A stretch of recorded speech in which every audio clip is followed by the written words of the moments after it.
Hey there, gang. Patrick King here, and I want to thank you for tuning in for episode number 8 of my new audio broadcast, Talking About Horses.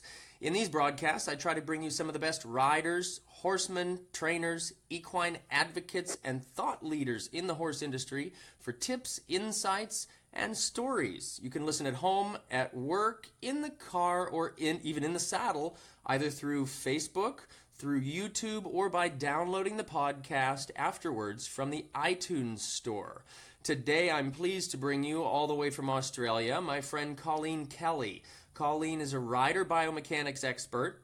She recently retired as one of the world's leading teachers on rider balance, seat position, and coordination, but she loves me so much that she agreed to come out of retirement to join us on this episode. Colleen, thank you so much for joining us. Oh, Patrick, thank you for having me. I would come out of retirement for you anytime. Oh, you're too sweet. You're too sweet. I love it. I love it. So, for anybody out there that might be listening, Colleen, can you give us a little background on yourself? Talk about your history as a riding coach and that sort of stuff so folks can catch up to speed. Well, it's really funny, actually, that we're talking here today because I'm back on my family farm that I haven't even seen in 17 years. And we have a family farm here in Queensland, Australia. And if any of your listeners want to look up the town Surfers Paradise, they're going to be really jealous because it is beautiful here. And we've got gorgeous beaches and stuff. And I didn't realize how incredible Australia is. And so I'm back where it all started. And I'm not willing to say how many years ago. Actually, I am. I'm 56. So I would have been about 6 years old when I first learned to ride here. And my father's quite elderly. He's just gone into a nursing home, really happy. And but I've taken over the family farm here again. And it's hysterical because we bred, broke, and sold 1,000 horses off this property. Wow. Little horses, big horses, ponies, every kind of. We haven't had a zebra or a zebra, as you guys say, but we've had just about everything else here, and every single horse problem that you could imagine. But I think about 20 years ago, I changed my specialty at university from psychology to sports science. And I was very keen in how these cowboys stay on when the horse is bucking and how the eventers stay on at Rolex and badminton and the police, they're in riots with people trying to pull them to the ground. And I wanted to know how they stayed on because, to be honest, that was not my skill. I could fall off. Like, the horse sneezed loudly, I'm on the floor. Right? It was terrible. And I'm not even exaggerating. Like, my mother said, they used to have a saying in Australia, you have to fall off 7 times or you're not a rider. Well, I never forget the afternoon that I fell off 7 times in an afternoon. So that makes you a professional rider, right?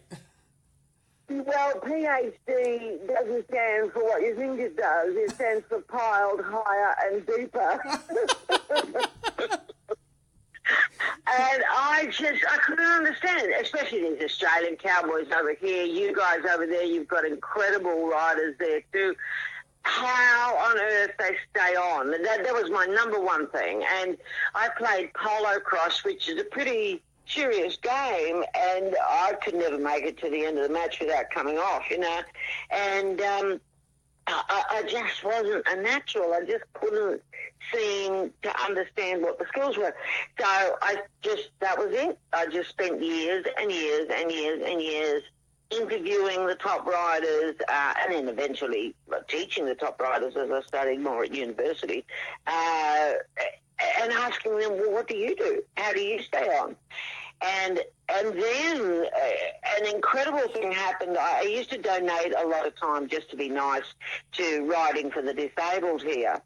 But then I ended up in a wheelchair, not through accident, but through illness. And I got osteoporosis and got lots of fractures. And And then I had to relearn it again in a different way. So the seat and posture to me started with, how do I stay on?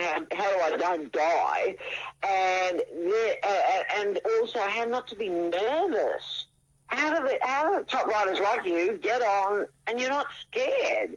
Where people like me would get on and I'm absolutely terrified. And so I went back to uni. I did about 50 million other degrees and lots more study, and studied all over the world, England, America, Canada, everywhere. And now, you know, biomechanics was my field for basically all my life since then. The seat and posture of the rider.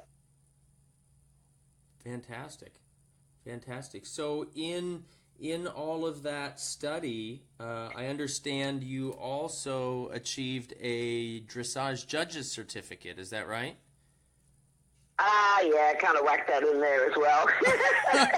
Right, because you know that's just a casual little thing, and if I remember reading correctly, you were the first and may still hold the record for the only applicant receiving a perfect 100% score. Is that right? Yeah, it's incredible what happens when you cheat. Oh, goodness. And I did cheat, and I'll tell you how I cheated. And yes, I am the only judge to get 100% in the dressage judges exams. I cheated by not believing in myself, by people telling me that behind the vertical was fine, that open mouths is okay, that swishing tails is all right.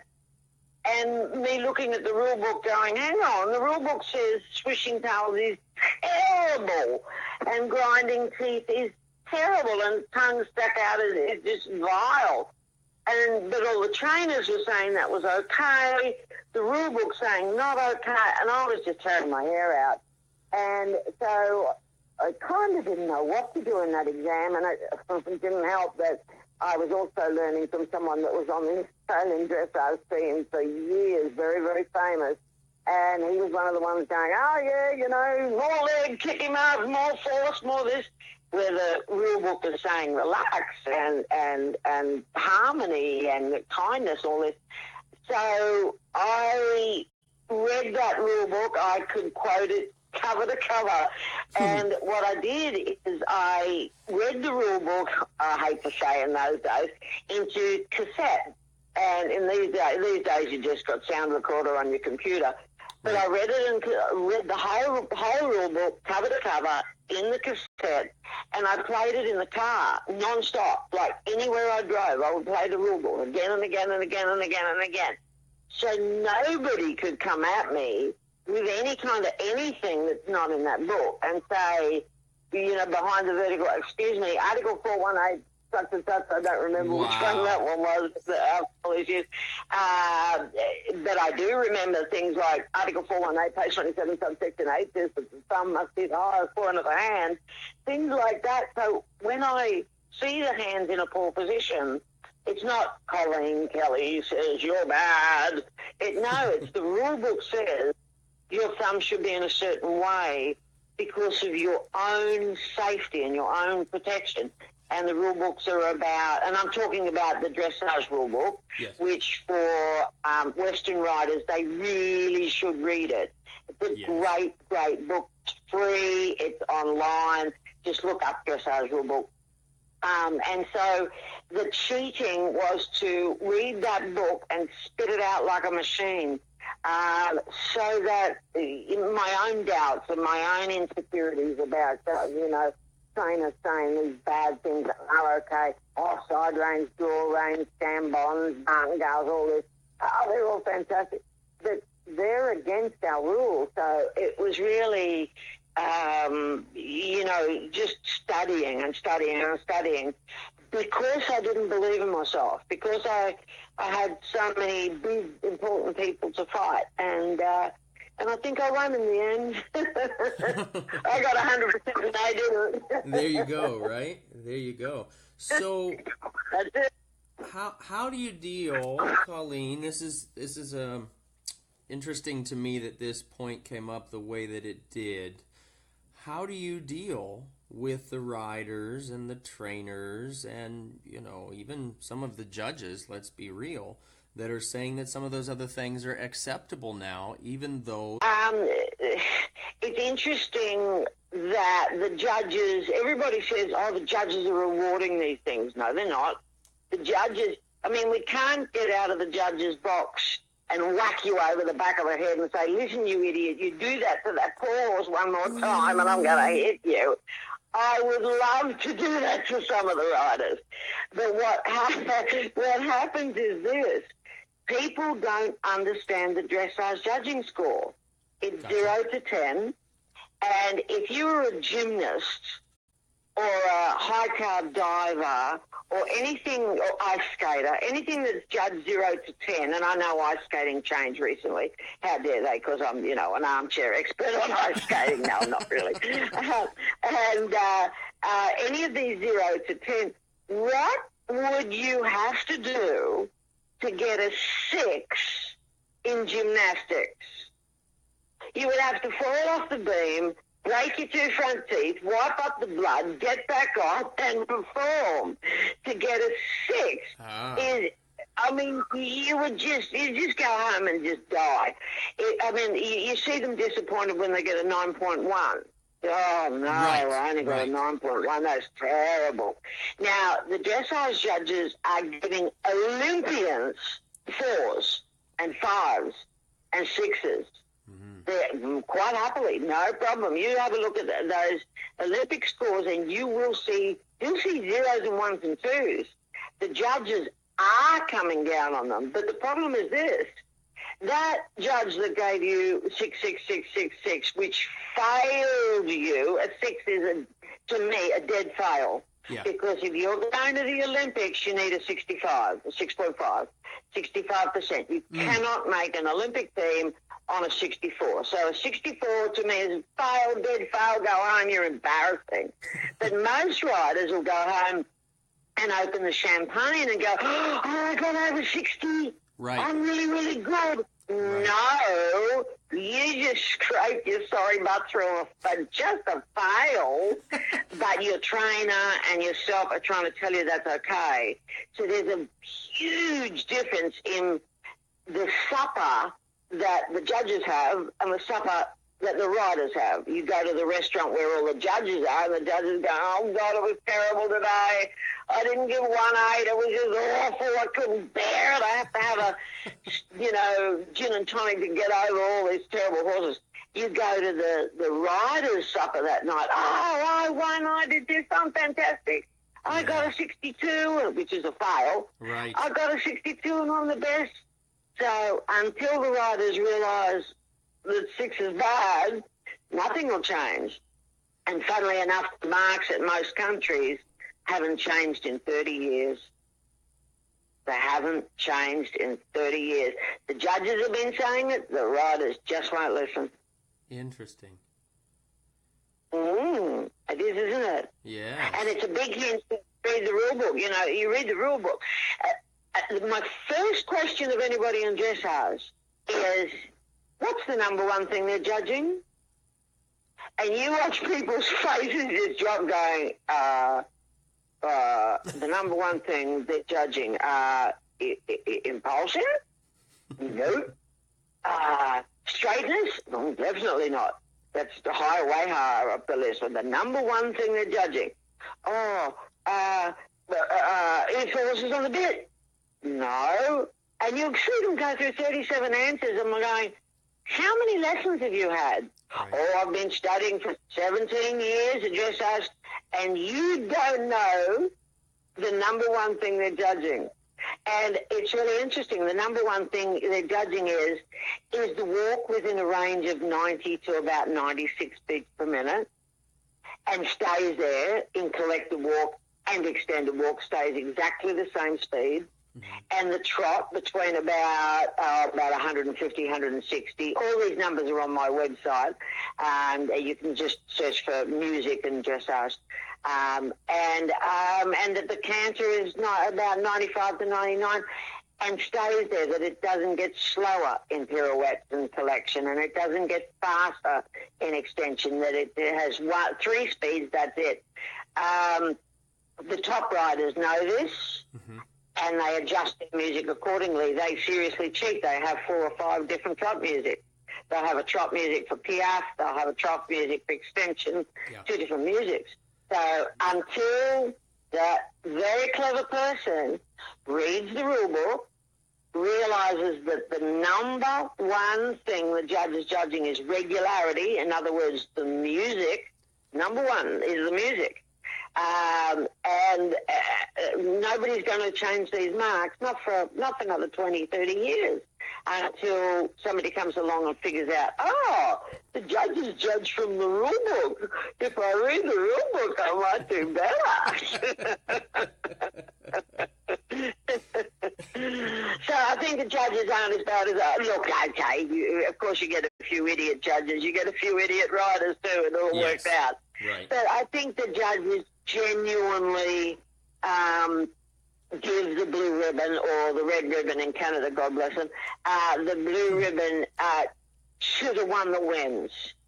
So, you get 30 horses in front of you, and normally the right horse will win. The marks might not be exactly accurate, but as soon as riders realise 6 is a fail, then things are going to really start to change. Gotcha. Well, and I mean, I guess the reality is the judges aren't giving the ribbons anyway. They're giving the score. And so the rider that shows up that gives the ride that scores well enough is the one that gives himself the ribbon. Yeah? Oh, yeah. Always go to a show with no horses. Yeah, right. I don't know how many blue ribbons I've got because there's no one else in the class. Right. But one thing I must say about that is that years and years ago, I started judging what we call showing here in Australia, or hacking, kind of like a big breed show, very, very popular in Australia. And I started judging that before I started judging dressage. And I remember that somebody said to me one day, just one horse came in. I was obviously going to get a blue ribbon. And one of the senior judges said to me, I wouldn't give that horse a blue ribbon. And I said, well, you've got to give it a blue ribbon. It came, there's no other horses. She said, give it a red ribbon. I'm like, oh, don't be so rude. And she said, and I thought she was going to say, it's not of the quality to win a blue ribbon. Okay. And I thought, oh, God, yeah, but that's still pretty rude. It's still rocked up. I can't give a red ribbon to somebody. Anyway, so she was the senior judge, so I sort of wasn't allowed to speak. And then she went out with a blue ribbon and a red ribbon in her hand, sort of secretly, had a word to the rider, and the rider took the second ribbon. Really? And I'm like, oh, that's so rude. The judge comes back. You know what she said to me? She said, I gave the rider the option. Do you want a blue ribbon or a red ribbon? And the rider took the second. I said, the rider took the second?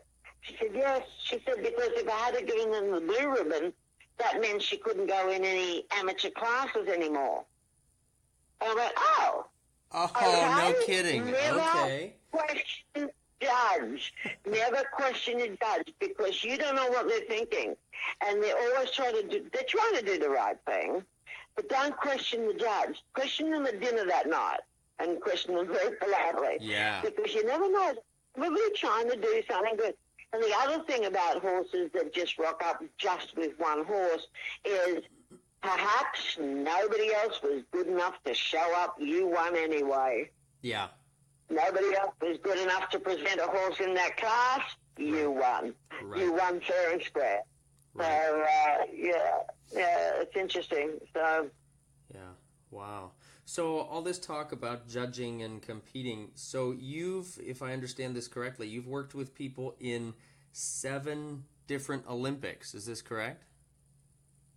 Yes, I have. That's tremendous. Okay, I don't know that there's a whole lot of people that can say that. Now, were they all riders? They were all riders. Oh, gosh, I've worked with so many riders. It's incredible. over the years, and not just Olympics, but because, I mean, Olympics are exciting, but for me it's also World Equestrian Games because you have the other sports involved there, such as reining, etc., and of course vaulting. And so the World Equestrian Games for me is actually often more exciting. And the World Equestrian Games in Kentucky, I actually lost count, and I still don't know how many pupils I actually had worked with at the World Equestrian Games. It probably would have been about 25, because the whole American vaulting team came running up to me in their uniforms going, Colleen, we're in our uniforms, isn't this exciting? And individually over the years, I've given them lessons, or they'd come to clinics or whatever, and there was reiners that I'd worked with. There was many dressage riders that I'd worked with. There was even a driver that I'd worked with, and that was into driving. So, yeah, 7 Olympics since Barcelona, can you believe it? And wow. Some have been wonderful, some have been actually terrible, very sad, since things that I didn't want to see. And as when I was talking about before, I've retired to write a novel.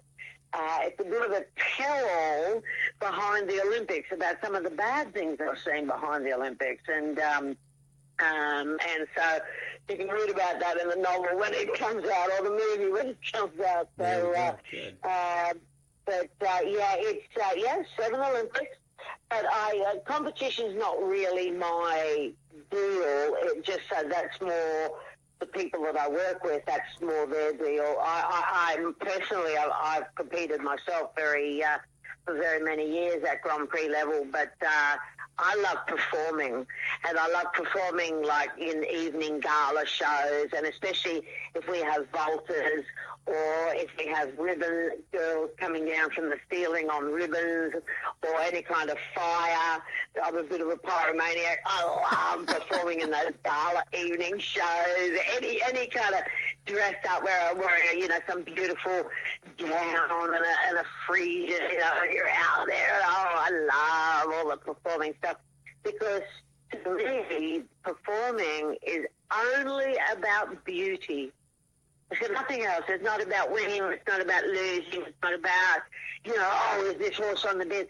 It's about making some little child smile in the audience, It's about giving somebody a better evening or a better day. It's about some little abused kid there sitting in the audience that, is having a terrible trouble at home, and at least for an hour and a half, they're watching something beautiful, like Cirque du Soleil.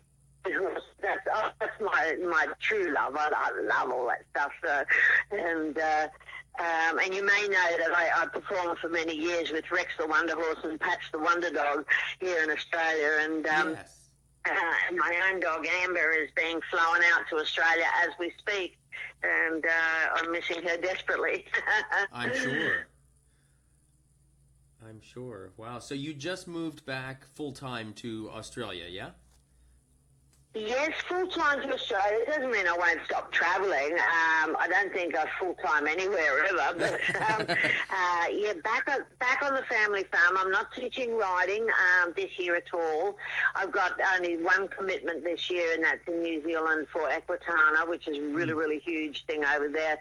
And Equitana has been fabulous to me over the years, and it's very worth going to see an Equitana if you can in Germany or Australia. They're incredible shows. Yes. The biggest shows you'll ever see. That's what I've heard. My friend Wendy Murdoch goes over there and teaches, and she, as a side little deal every year, she does safaris in Africa, and she's talking about doing a safari Equitana and taking a group of folks over just because it's such a huge event. We'll make sure we whack a shrimp on the bar before her. There we go. That's fantastic. Yeah.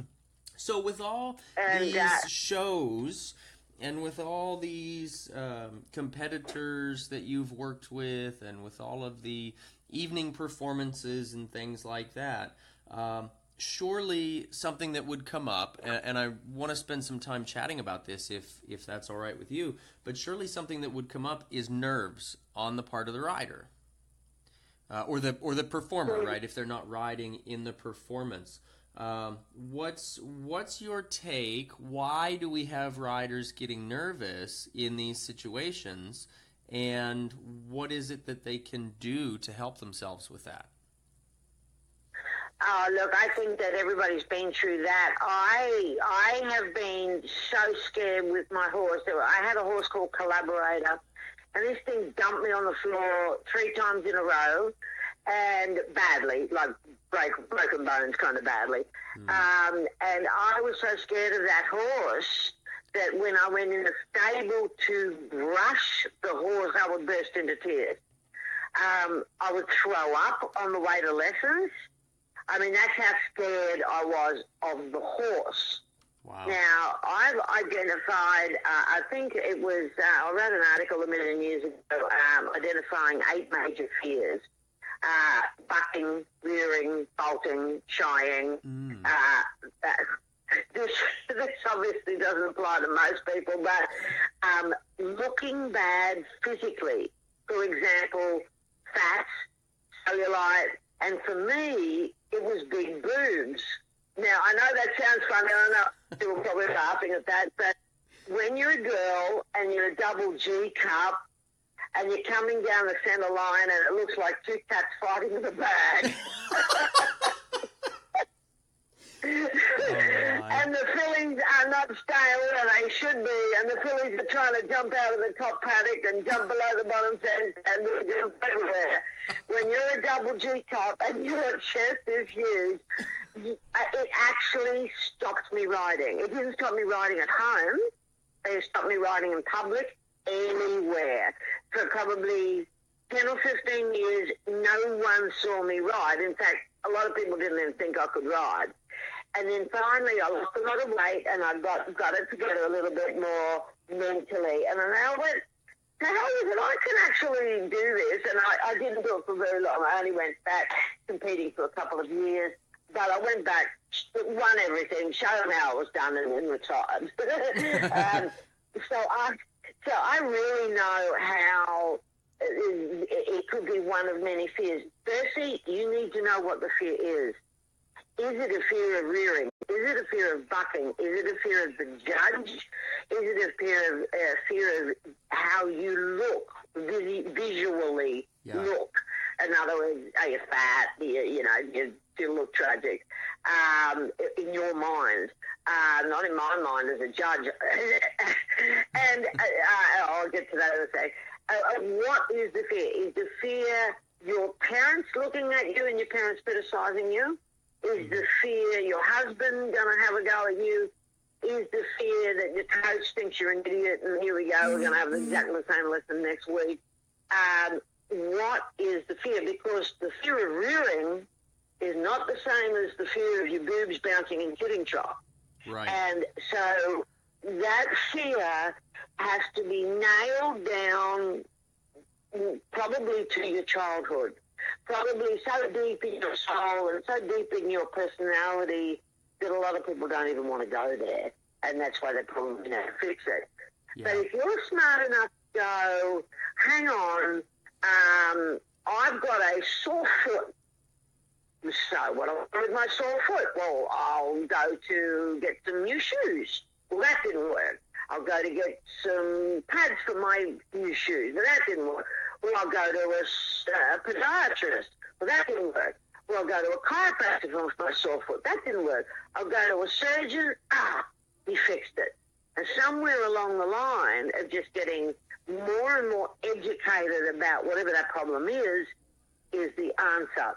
So I think what a lot of people's fear is what other people think about them. Yeah, more of an egoic fear. Yeah, it's an egoic fear. So either you go, I'm going to be strong. I'm not going to worry about what they say. Sticks and stones can break my bones, but whatever that is saying, all of that. To me, none of that ever worked. To me, finding a reason in your soul why you ride. So here's an example. I had a client lived in North Carolina, very, very famous lady, had a beautiful string of horses. They weren't beautiful when I got there, but they're beautiful when I left. One of them was a psychopath that should have been on Criminal Minds. We couldn't lead this horse from the round pen back to its own yard without it rearing and flipping over and throwing itself on the ground. I mean, these horses were nuts. And fully grain, way too much grain, not enough work, the typical scenario. Right. And anyway, I got there, and these horses beautiful after about 5 seconds, and we got them off all the grain, and they started acting normally, and she started to do really well. And then she started to do really, really well. And then she started to win every single competition she went in, didn't matter what it was. And we're talking about USDF Horse of the Year kind of level. Wow. Then Spider started to get freaked out. And we used to have something, because she competed nearly every weekend. We had a lot of horses, a lot of clients. And we used to have this thing called Whingy Wednesdays. And every Wednesday... But I'm no good. My horse is rotten. I'm having a terrible time. Oh, he'll never go forward. He never behind. He won't go on the beat. He's never straight. He's always quarters left. And oh, my shoulders are falling in on the circle. And oh, the hot Whingy Wednesdays, right? And it would be just... And I've been oh, look, it's okay. It'll be fine. We get it. We've still got a couple of days to go. You don't have to be there till Friday. You know, all of this.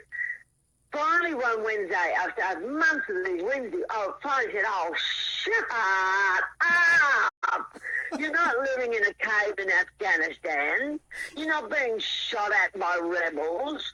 Right. Your shoulders are falling in on the circle. Get a freaking grip, right? And, you know, because, look, literally, it's not that serious.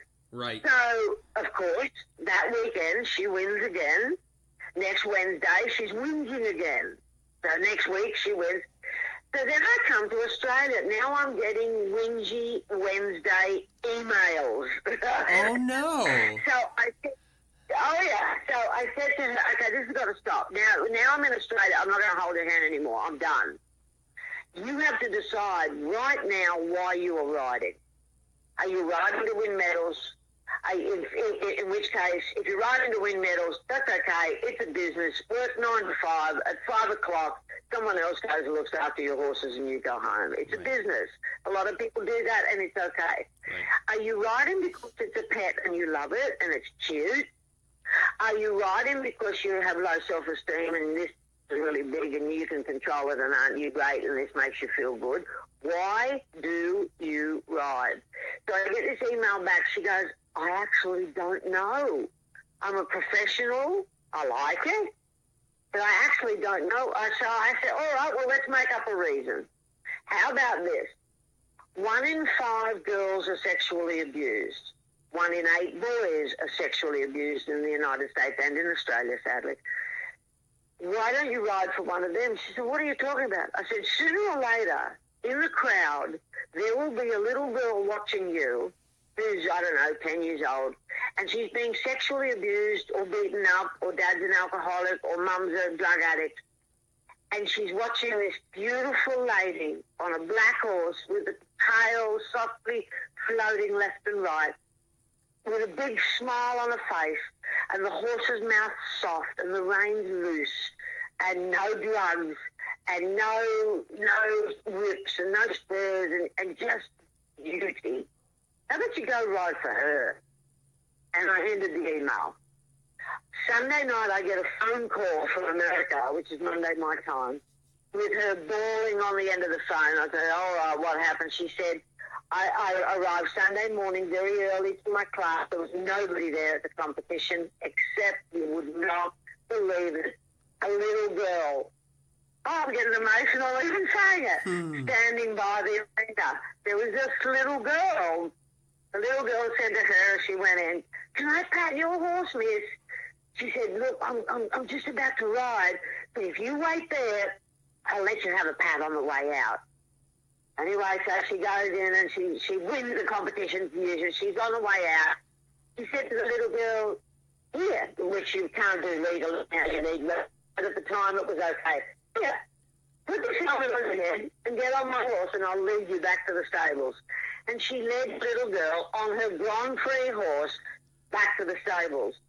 And about an hour later, she over the loudspeaker, she hears, "Ladies and gentlemen, we have a missing child on tour." Oh, no!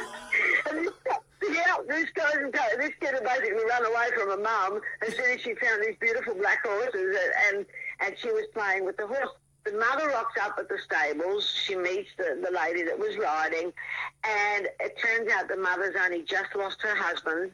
She has no money, and as a day out, she decided to take the little girl down and watch the horses. Of course, she could never afford to have a lesson or anything like that, so she just come and watched the horses. So, sure enough, that little girl is now probably about probably late 20s, riding professionally for this woman in the Carolinas. She's made a life out of it. How about that? No for kidding. A reason to ride? How about that? All because of a change of perspective. That's the reason to ride. You will never be nervous again as long as you live. Yeah. If your ego is the reason to ride, well, go and get some Valium. That's the only way to go. Get out of your ego, take your Valium, win your ribbon, but and you will be happy, but you will never have joy.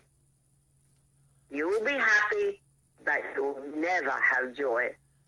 Yeah. How about that? Oh, so deep and meaningful. Total change of perspective. So for riders that are coming up onto this egoic fear, they really just need to find out why they ride. Have their reason. Yes, love more and give more. If you start giving, like, because she would have ridden that day with that one little girl. There was no audience there. It was a competition, but you know, some Sunday mornings there's nobody there. Yeah. The judge, the rider, and mum, dad, that's it. And you know, the thing is, if you're riding for the audience, some of those people are going to hate you. Sure. And hate you.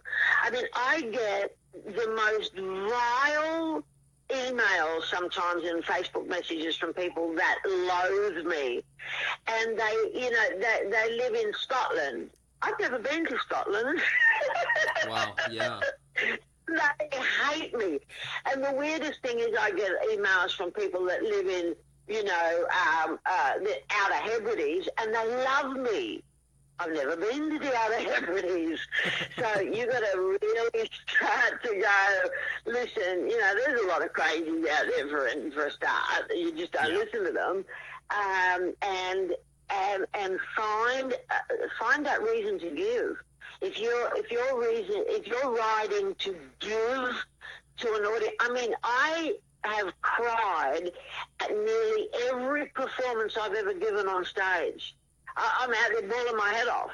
I'll look at my horse, I'll do a stand away, which is a trick where you send the horse running away, and he stands there and he looks at you, and then he chooses to come back again.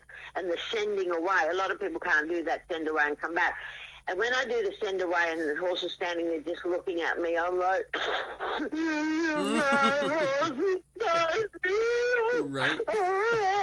I don't even know the audience is there. I wouldn't even have a clue. Yep. And I remember the very first time I came back to competition after 14 years of not riding at competitions, I didn't read the rule book, and there'd been a rule change, and the bit that I was riding in was illegal. Oh my God. It was hysterical. I'd never laughed so much in all my life, and what a stupid mistake to make from a judge. Right. I was a retired judge at the stage, and I didn't care at all when I was eliminated. What I cared about was I got left canter in my warm-up. Because I've been trying for left canter all week, and the left canter was all wrong bend and all upside down. And I went, I got left canter. I don't care. I got left canter. Who cares? I got another competition next weekend. And also realised I put a chart on some of the kids' walls of their Olympic, if they want to go to the Olympics. I go, okay, Tokyo. What's the date of Tokyo? October, whatever it is, blah, blah, blah, and I'll put the date. And I'll put a calendar all the way back to Friday, August the 25th, which it is here. It's already Friday. See, Australia leads and everything. Just joking.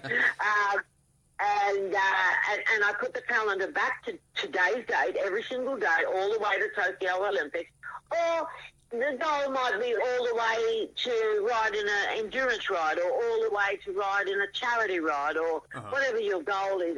Put every single day and map it out that way, and you go, oh my goodness, I have 327 competitions before Tokyo, and I'm worried about this one. I'm freaking out about number 16. Right. And I've got 300 and something to go. Right. The competition is this weekend. The competition is next weekend. And to me, I've won or lost by how much my horse loves me on Sunday night. Yeah, for sure. For sure. If my horse is low cortisol, which is low stress, and I'm trying to bring in cortisol testing for all competition horses. Boy, now, that would be a game changer, wouldn't it? Cortisol is the stress hormone and can be tested easily and immediately by a very inexpensive saliva swab. Wow. It tests how much stress you put your horse under. And people say, oh, but it's stressed by travelling. Good, don't compete it. Oh, well, it's stressed because it's got a bit of the flu. Good, don't compete it. Right. Oh, it's stressed because it got good. Don't compete it. I was stressed because I wear Spurs and I kick it up the guts because I think I'm a footballer trying to kick a football out of the line. Oh. I mean, the things they do to horses. Well, a cortisol saliva test, wow. Wouldn't that change the game? I wonder who would actually come. Stop nobody. Right. Right. Yeah. Because we don't need horses for warfare anymore.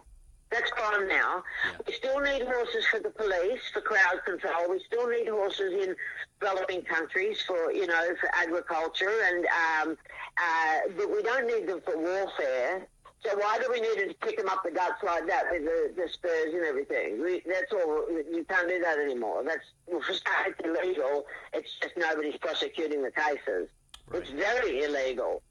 Right. Nobody's prosecuting the cases. No, kind of sad. So, to me, it's all a bit more, if you go into a deep philosophical reason about why you're there, why you're riding, everything's easy then.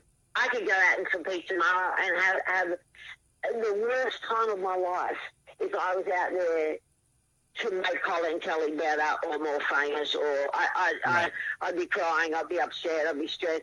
If I lost, I'd be upset. If I won, I'd be excited that I'm going to lose again next weekend, so then I'm going to cry again. Are you kidding? Right. And I also don't think people realise we are such an elite minority.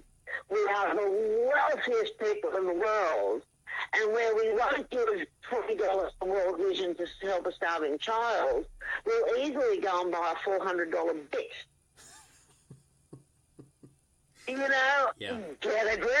Right. If you get now, if you're riding like I was in the end, to bring beauty and fun and joy to people's lives and joy to the horses' lives, and have, instead of a horse dying of worms and long feet and dirty old paddock, that they have lovely care and beautiful skin grooming and all of that, and lovely trimming and feeding and teeth and all of that. And by the way, just off topic, I always get my horse's teeth x-rayed. Every time the horse's teeth are done, I get an x-ray. It's very cheap. Yeah. It's very easy to get done, and nobody gets their horse's teeth x-rayed. And I would never buy a horse or take a horse as a rescue unless the teeth have been x-rayed. because I tell you, we saw a tooth, I'm not joking, coming out of the back of a horse's ear. Yeah, ear teeth. Yes, I've heard stories of ear teeth. Yes. Yep. The teeth coming out of the back of the ear. Yep. Out of the back of C1. They're growing into C1 right out of the back of the ear. Yep. I've heard stories about that, and people can't figure out why they have trouble bridling or why the horses are so ear sensitive and things like that. Yeah.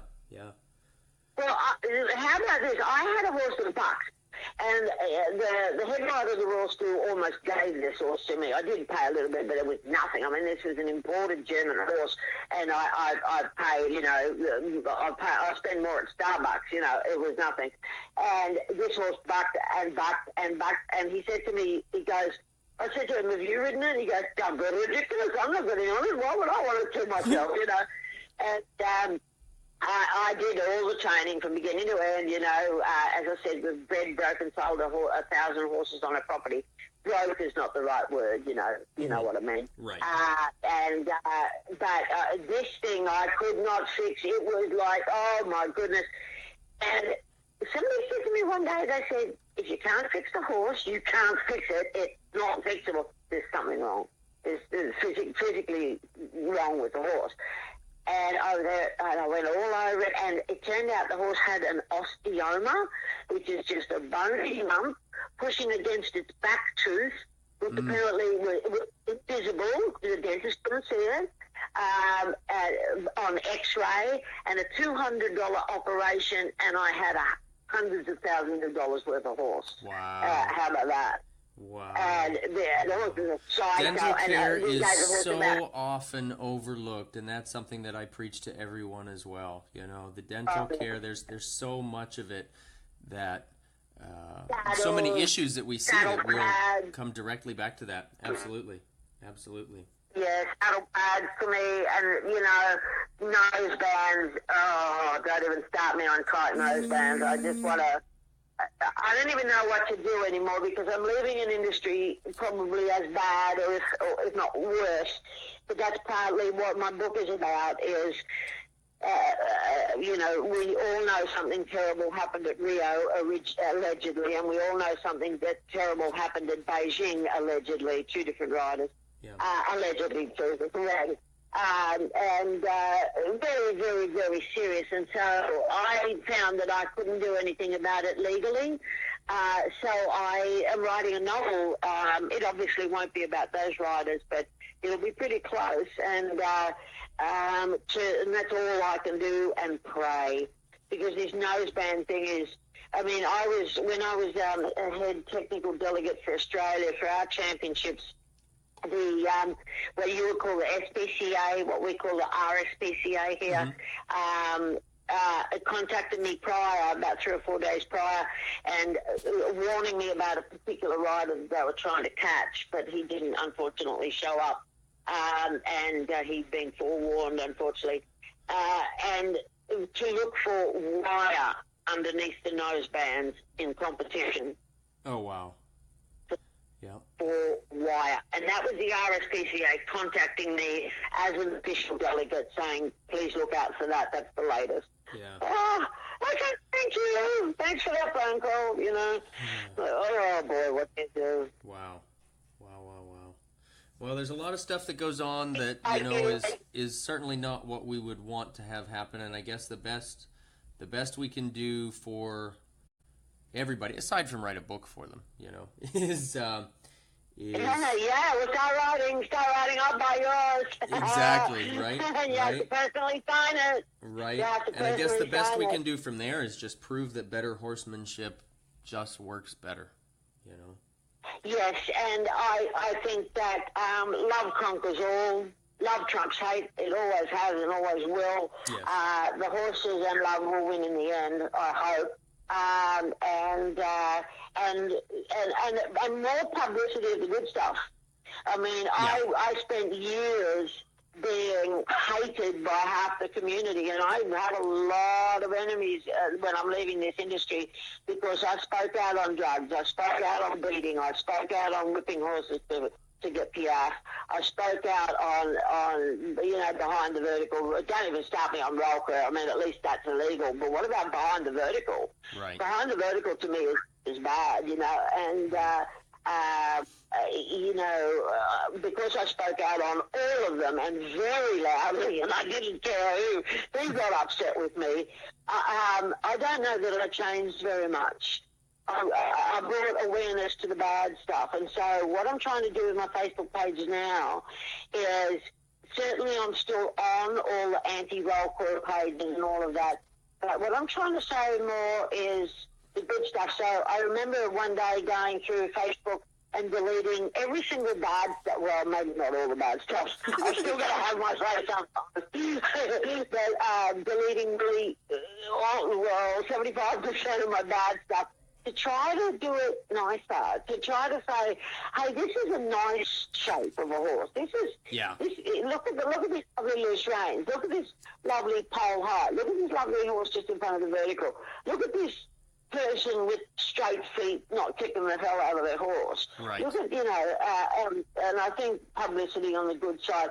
Yeah. And I hope my book is horrible, and I hope my book is beautiful, and that it shows the two sides of, the book is called The Last Wild Horse, and it looks at literally the last wild horses and compares them now in a sort of a tell-all behind the scenes, leaving the industry spinning and running. Because there's things that have got to stop. There really, really has to stop in our industry. And people like you and your students and your followers, that they're leading the way, especially the youngsters. They're the future. They're the ones that are going to be writing the books and taking your work on when you're an old man in 30, 40, 50 years' time, sitting doing some technological thing that we're doing right now, right? And exactly. Giving your best advice. Exactly. And hopefully, like you said, and I like the way you said that. Instead of bringing awareness to the bad stuff, bringing awareness to the good stuff. Because I do feel like that is so important. We can get so focused on the negative. We can get so overwhelmed with the bad stuff that then that's really all we see, and it's all we're promoting. And if it's all we're promoting and all we're seeing, then it almost kind of becomes, I don't want to say acceptable, but people will become accustomed to it based on it's what they're so used to seeing, Well, it's really funny. I don't have cable out here. I've only just arrived in Australia and I haven't even had the moment to have it connected. We've got wonderful free everything in Australia: free medical, free optical, free dental, and great free television. And so you don't actually sort of really need to buy cable. So I'm doing this with my TV as well. I turn on the news at 6 p.m. every night. I see the headlines. And as soon as something goes bad, I turn it to, which is our Channel 1, which has reruns of the old television comedy MASH. Oh, nice.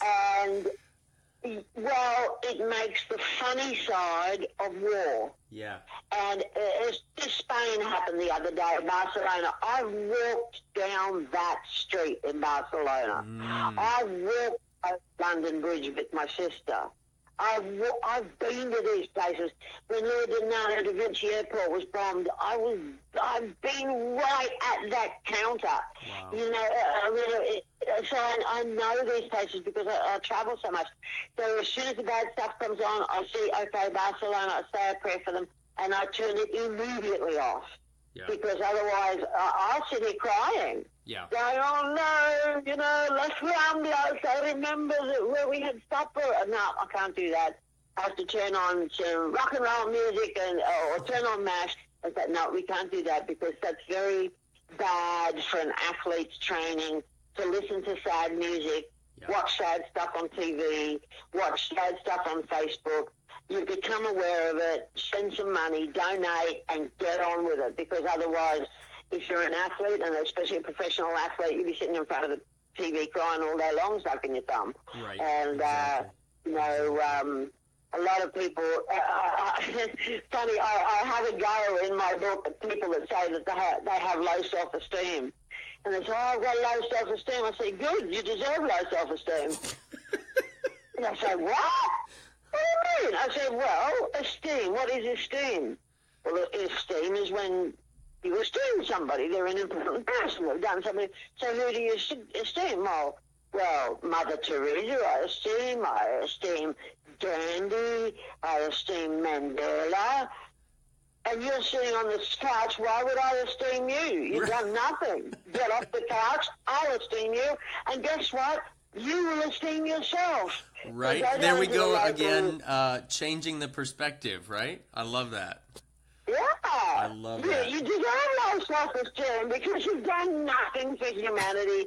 Stay on the couch, keep watching TV, and do nothing to waste space. Or go to the local soup kitchen and help out. Donate at the hospital. Yeah. Give money to beggars. I don't know. Do whatever your thing is. Help the Congo get out of the worst war since World War II, or help the slaves in China. I don't know. Do something, but then your self-esteem will be great. Yeah. Well, and again, it's great because that goes back to what we were talking about a few minutes ago about bringing awareness to the good stuff, right? Doing something good in spite riding, and you need a goldfish. Sell your horse, get a goldfish. If you have no self-esteem, get off the couch, go and do something good for humanity. Sell your darn horse and buy a pet rock. Right, for sure. And you're dangerous on a horse. Right. You shouldn't be with horses. There are people that shouldn't be with horses. They need a chihuahua. Don't play with it. Absolutely. And, because horses are dangerous. They are 8 times more likely to kill you than a professional motorcycle race. And, it's the most dangerous sport on the face of the earth. And there's other ways to hunt horses if you have low self-esteem and you're scared of horses. One of my friends, oh, my God, she is the most amazing trainer. She's in Canberra. And she has minis, and people go, oh, miniature horses, what do you want a miniature horse for? She goes to nursing homes and disabled villages and children's, like little events and things like that. Never charges. It's not like a fake kind of thing that she would go to. She takes the minis to Ronald McDonald House. She's taught the minis to play the piano. She's taught the minis to play the guitar. She's taught the minis to do every single trick. She taught one of the minis to go and open the cupboard. She goes, where's my little piggy? Where's my little piggy? And the little mini goes and opens the cupboard and gets this little plastic pink dish and holds it on its nose, and it looks like a little piggy. Too cute. Oh, man, how cute is that? You don't have to be riding Rolex. Right. You don't have to be riding, really dangerous horse sports. There's other ways to be in the industry in non-dangerous ways. And if you have really low self-esteem, until you pick yourself up, you need to be in a less dangerous version of the sport. Right. That can be giving back to humanity. There's a lot of trick horses out there that sign autographs, and the elephants at the Taronga Zoo that raise money for the elephants in Africa. They all draw little paintings and all of this. Come on, there's other ways to do it. You can keep your horse, but not be in such a dangerous situation, and. Right. So I'm gonna just interrupt you here real quick, Colleen, because we're coming really close on our hour mark here that I think we're gonna get kicked off of our audio. So a lot of this we're talking about the egoic side of fear and finding your reason why you're riding. So if you'll hang on with me here, Colleen, I'm gonna bump us over into a second broadcast. So episode 8, part 2. So everybody who's out there listening right now, be sure, stick around, tune in again, refresh your page. Talk about some seat and posture too. And that's absolutely right. We've got a ton of stuff to talk about yet. So with this episode mostly focused on egoic fear, now let's talk about physical fear, and let's talk about biomechanics and position and I want to hear just how important the rider's core really is. So I'm going to pause us here, Colleen, and we're going to be back live in another minute or so. Gang, stick around, invite your friends back, and join us for episode 8, part 2 here in just a moment.